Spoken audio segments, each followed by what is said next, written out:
Hello all, ഇന്ന് ഉത്രാടം. ഈ വർഷം ഓണത്തിൻ്റെ 10ാമത്തെ ദിവസം. എന്നോട് കുറച്ചധികം പേര് ചോദിച്ചിട്ടുണ്ട് ഞാൻ ഈ പൂക്കളൊക്കെ എവിടെ നിന്നാണ് പറിക്കുന്നതെന്ന്. സാധാരണ വഴിയോരത്തു നിന്നൊക്കെയാണ് പറിക്കുന്നതെങ്കിലും ഇന്നിപ്പോൾ ഞാൻ നിൽക്കുന്നത് എലിസബത്ത് ആൻറ്റിയുടെ വീട്ടിലാണ്. ഇവിടുത്തെ പൂച്ചക്കുട്ടന്മാരെ കണ്ടിട്ട് പൂ പറിക്കാനൊക്കെ പാടെ മറന്നു. ഞാൻ കഴിഞ്ഞ വർഷം മുതലാണ് എലിസബത്ത് ആൻറ്റിയുടെ വീട്ടിൽ വരാൻ തുടങ്ങിയത്. അവിചാരിതമായി കണ്ടുമുട്ടിയ ഒരു ആൻറ്റി, ഒരുപാട് സ്നേഹമുള്ളൊരു ആൻറ്റി. അങ്ങനെ വേണം എലിസബത്ത് ആൻറ്റീനെ പരിചയപ്പെടുത്താൻ.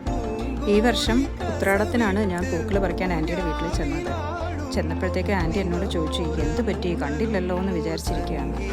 എനിക്ക് പൂക്കൾ പറിച്ചു തരാൻ ആൻറ്റിയും ആൻറ്റിയുടെ മോനും ഒക്കെ കൂടെ ഉണ്ടായിരുന്നു.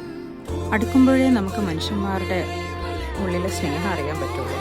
നിറഞ്ഞ മനസ്സോടെയും നിറഞ്ഞ പൂക്കൂടെയോടെയും ഈ വർഷം ഉത്രാടത്തിന് പൂക്കളിടാൻ ഞാൻ പോവുകയാണ്. അതിന് താങ്ക്സ് പറയേണ്ടത് എലിസബത്ത് ആൻറ്റിയോടാണ്.